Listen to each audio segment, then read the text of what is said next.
Палата питань. Будь-яка тварина буде захищатись, і треба чесно дитині говорити, що так, може бути боляче, я буду з тобою поряд, я буду тебе підтримувати, але це робиться для того, щоб ти не хворів. Діти на морі також хворіють на ГРВІ. Це так само недобре, як, наприклад, запалення легень. Це дуже важливо, тому що шкіра немовлят дуже делікатна, ніжна, чутлива. Та все-таки в більшості випадків теж сиропи не допомагають. Так не буває. Ця адаптація – це також спосіб виживання. Ось так одразу пригадується, що точно дітям до року заборонений мед. Дуже не рекомендовано. Мається на увазі ось веганство. Яку домашню тваринку можна завести дитині зі сторони безпеки для здоров'я? Якщо безпека для здоров'я тваринки, то тут варто акцентуватись на тому, що дитина має бути достатньо доросла, зріла, і розуміти, яку відповідальність буде нести за тварину. Якщо ми говоримо про здоров'я дитини, то я би не рекомендувала заводити екзотичних тварин. А якщо ви плануєте завести, наприклад, котика або собачку, то і певні породи обираєте, то варто почитати, як ця тварина загалом реагує на контакт з дітьми, на галасливість. Ну і, звісно, дорослі мають спостерігати за тим і вчити дитину поводитись з тваринами. Власне, тварина – це не подарунок. Це велика відповідальність, і якщо дитина якось агресивно буде поводитись, то будь-яка тварина буде захищатись і може нанести певну шкоду. Тому вчити дитину любити тварину, поводитися ніжно, делікатно. Чи корисно для дітей море? Так само, як і гори, ліс, річка і так далі. Тобто, загалом це про відпочинок, час з сім'єю насправді. Звісно, зміна клімату має значення, але якщо ми очікуємо якісь конкретні лікувальні ефекти, то, напевно, що їх не буде. Діти на морі також хворіють на ГРВІ. У мене часто батьки питають, ось ми ходимо в садок, і в нас ці сопельки безперервні, якщо ми поїдемо на море, їх не буде. Такого пообіцяти не можна, і часто вони їдуть на це ж море, десь контактують в літаках чи в потягах, і там контактують з великою кількістю дітей, і малюк так само хворіє. Чи потрібен сонцезахисний крем дітям? Звісно. Це дуже важливо, тому що шкіра немовлят дуже делікатна, ніжна, чутлива. І сонячні опіки в такому ранньому дитинстві – це ризик розвитку раку шкіри в старшому віці. Більшість сонцезахисних кремів дозволені 6 місяців. Це креми на мінеральній основі, тобто вони як такий бар'єр створюють і відбивають сонячні промені. Але якщо, уявімо, є малюк менше 6 місяців, і батьки розуміють, що ось вони тривалий час будуть знаходитись під прямими сонячними променями, і, наприклад, не вдасться створити якийсь тіньок, захист одягом, то тоді краще нанести цей сонцезахисний крем, бо ризик від його нанесення не такий високий, як ризик від опіку, який може настати. Тому обов'язково користуйтесь, уже в нас сонечко, будь ласка, придбайте відповідний засіб для свого маляти. Як укріпити імунітет дитині? Імунітет – це складна система з багатьох органів, тканин і мільйонів клітин, в кожної з якої є своя функція. Тому просто якоюсь пілюлечкою не вдасться укріпити імунітет. Наприклад, органи, які відносяться до імунної системи – це кістковий мозок, це селезінка, це лімфатичні вузли. Як ми можемо однією якоюсь пілюлечкою вплинути на кістковий мозок, наприклад. Тому, але важливо збалансоване харчування, достатній сон, регулярна активність, можна загартовуватись. Це матиме свій вплив, але, звісно, не такий, як очікують батьки, що це одномоментно прибере будь-які ГРВІ, сопельки і кашлі у дитини. Що робити, якщо дитина боїться лікарів? Це насправді досить складно. тому що інколи це може бути якийсь тригер, дитині було боляче, страшно, і вона надалі боїться, або і навіть причини нема, тобто і в лікаря був делікатний огляд, а малюк все одно боїться. Звісно, готувати дитину, пояснювати вже, наприклад, навіть за тиждень, що ми скоро підемо до лікаря. І чому ми туди підемо, для чого це важливо, що лікар буде тебе оглядати, щоб, наприклад, захистити тебе від якихось інфекцій, якщо це, наприклад, буде вакцинація. І треба чесно дитині говорити, що так, може бути боляче, я буду з тобою поряд, я буду тебе підтримувати, але це робиться для того, щоб ти не хворів. Тобто обманювати дитину не варто, бо тоді вона втрачає довіру до нас. Якщо ми їй кажемо, що нікуди ми не йдемо і боляче не буде, а потім все-таки буде, то дитина на наступний раз не буде вірити батькам, лікарю і буде сильно протестувати. Хоча буває частина дітей, яким батьки абсолютно відверто говорять, що буде відбуватися на прийомі, де є абсолютно комфортний прийом, у нас багато іграшок, ми спілкуємося делікатно, але дитина, звісно, все одно боїться і ображається. Можливо, з віком вона трішки по-іншому буде до цього ставитись, буде з більшим розумінням, але продовжувати спілкуватись і говорити все одно потрібно. Тобто це такі зерна, які все одно з часом проростуть, можливо, не одразу. Які іграшки небезпечні для дітей? Це іграшки дуже дрібні, з малесенькими деталями. Це іграшки, які досить легко розбити, і їхні частини, якісь гвинтики і гострі деталі теж можуть поранити дитину. Це, звичайно, іграшки з магнітами, тому що це дуже небезпечні іграшки. Діти зазвичай намагаються все пробувати, тягнути до рота, інколи в ніс, в вуха, і це можуть бути сторонні тіла цих частин тіла. Часто діти ковтають ці магніти, і вони можуть склеюватися, склеювати між собою петлі кишківника. Це надзвичайно небезпечний стан, який потребує оперативного втручання. Також небезпечні іграшки і батарейки, і іграшки з батарейками, де ці батарейки можна легко вийняти і також проковтнути. Батарейка в шлунку може розчинитись, оцей небезпечний міст, це теж неймовірно страшний стан, тому ці іграшки потрібно повністю обмежити у дітей і обирати іграшки по віку. Меншим дітям іграшки великі, з великими деталями. Ось, старшим дітям вже можна дрібніші, теж під наглядом дорослих. Чи потрібно дитині давати дорослу їжу? Залежить від того, яка це дитина. Якщо ми говоримо про малюка від народження до 6 місяців, то ні. Така дитина їсть або грудне молоко, або суміш. Приблизно в 6 місяців, інколи трішки раніше, починається знайомство з дорослою їжею, тобто з нашими продуктами. І, власне, тоді потрібно. Але тут питання в способі подачі. Зрозуміло, що це не буде одразу шашлик, сало, наприклад, або якісь інші продукти, фастфуд. Ось, це буде спеціальна подача для дитини. Це може бути і пюре, але це можуть бути навіть шматочки, проте м'які, проте такі, які виглядають як паличка, щоб дитина могла їх взяти нормально кулачком. І поступово асортимент, різноманітність буде розширюватись. Приблизно в рік-півтора дитина вже може їсти їжу з так званого загального столу, тобто Чи потрібно лікувати карієс молочних зубів? Звісно, це дуже важливо. Частина батьків кажуть, для чого? Адже ж ці зуби випадуть і потім будуть постійні, то навіщо лікувати? Ну, по-перше, уявімо, всі зуби вилітають не одномоментно. Вони будуть контактувати з тими зубками, які прорізуються. І карієс може поширюватись на сусідні зуби. Це по-перше. По-друге, взагалі карієс, він буває не лише поверхневий, це не якась темна плямка на зубі. Він може проникати в глибокі тканини зуба і викликати біль, викликати, наприклад, пошкодження тканин, пульпіт і так далі. І це прям дуже небезпечні стани. Інколи вони можуть, не лікування, може призводити до втрати оцей одиниці молочної зуба. Тому варто звертатися до стоматологів. Ми, як педіатри, рекомендуємо звертатися до стоматолога, як тільки з'явиться перший зубчик. Вітрянка у дітей – це добре? Це так само недобре, як, наприклад, запалення легень, запалення вуха або інші інфекції.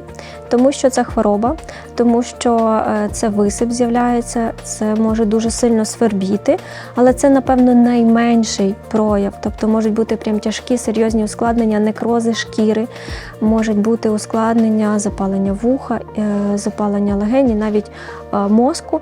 Тому ні, це не добре.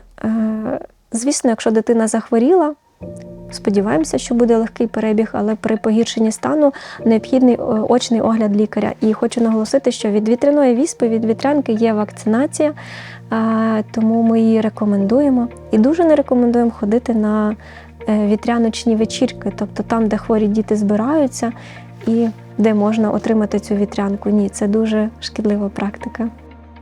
Якщо у дитини вітрянка, потрібно ізоляція і зеленка? Ізоляція так, зеленка ні. Ізоляція, тому що вітрянка дуже заразне захворювання, і ми розуміємо, що ми не хочемо, щоб інші люди захворіли. І взагалі в суспільстві є категорії, яким не бажано хворіти по стану здоров'я, тому що це, наприклад, люди з імунодефіцитом, в яких просто може бути неймовірно тяжкий перебіг. Це вагітні жінки, це немовлята. Саме тому ми робимо ізоляцію.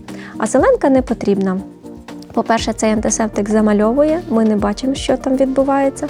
А по-друге, висипання насправді пройдуть самі. Ми не можемо вплинути якимись місцевими засобами на висипання, не потрібно їх присушувати. І, до речі, митися можна також. Якщо дуже свербить, є спеціальні засоби, які трохи знімають свербіж. Інколи це місцеві засоби, які наносяться зовні, інколи це засоби всередину. Якщо це дуже сильний свербіж, який заважає дитині спати, наприклад, проводити свій час. Як лікувати ротавірус? В принципі, ротавірус, як і більшість кишкових інфекцій, в першу чергу необхідно контролювати втрати рідини. Тобто при ротавірусній інфекції може бути діарея, може бути блювання. І нам потрібно постійно відновлювати ту рідину, яка втрачається. Тобто це пиття, або якщо це, наприклад, немовлятко до 6 місяців, і воно їсть лише грудне молоко, то це часте прикладання до грудей. Або якщо дитина їсть лише суміш, то це регулярно пропонувати суміш. Якщо це інтенсивні втрати рідини, то можуть бути показані, наприклад, капельниці внутрішньовенні, тому що дитина вже просто не може фізично сприймати цю рідину через рота. Це основне лікування. Насправді немає таблетки або капель, які взяли би і припинили перебіг, розвиток ротавірусної інфекції.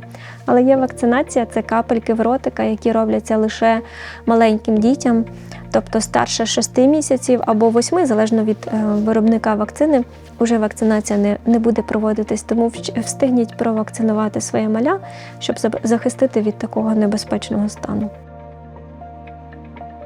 Кашель потрібно зупинити будь-яким чином? Насправді ні, тому що кашель – це симптом, який може відбуватись при дуже різноманітних станах. Це інфекції дихальних шляхів, але це, наприклад, може бути і рефлюкс, це коли вміст шлунка закидається доверху, в стравохід, теж може бути кашель. Тому зупинити кашель не потрібно намагатися знайти причину. І залежно від причини ми інколи можемо впливати на кашель, інколи не можемо. Що це означає? Наприклад, якщо причина кашлю – це пневмонія, то лікування буде, пневмонія – це запалення легень, то лікування буде направлене на це будуть призначатися антибіотики, щоб зняти запалення, і тоді кашель буде припинятись. Якщо кашель через бронхіальну астму, то лікування буде зовсім інше. Якщо кашель через ГРВІ, простуду, то, в принципі, лікування в такому випадку немає. Ми просто чекаємо, коли він поступово пройде сам, тому що це захисний рефлекс, виштовхування слизу. Тому потрібно багато пити, дихати свіжим повітрям, і поступово чекати, коли пориви кашлю будуть зменшуватися. Чи допомагають сиропи у боротьбі з кашлем? В більшості випадків ні. Як я вже сказала, бувають різні причини, то, наприклад, при рефлюксі, при астмі, при пневмонії взагалі сироп ніяким чином він не може подіяти. Якщо ми говоримо про звичайний ГРВІ, коли, наприклад, є подразнення рецепторів, затікання слизу по задній стінці глотки, то все-таки в більшості випадків теж сиропи не допомагають, тому що вони в своєму складі містять речовини, які посилюють утворення нового слизу. А нам його і так уже достатньо, нам би відкашляти те, що є.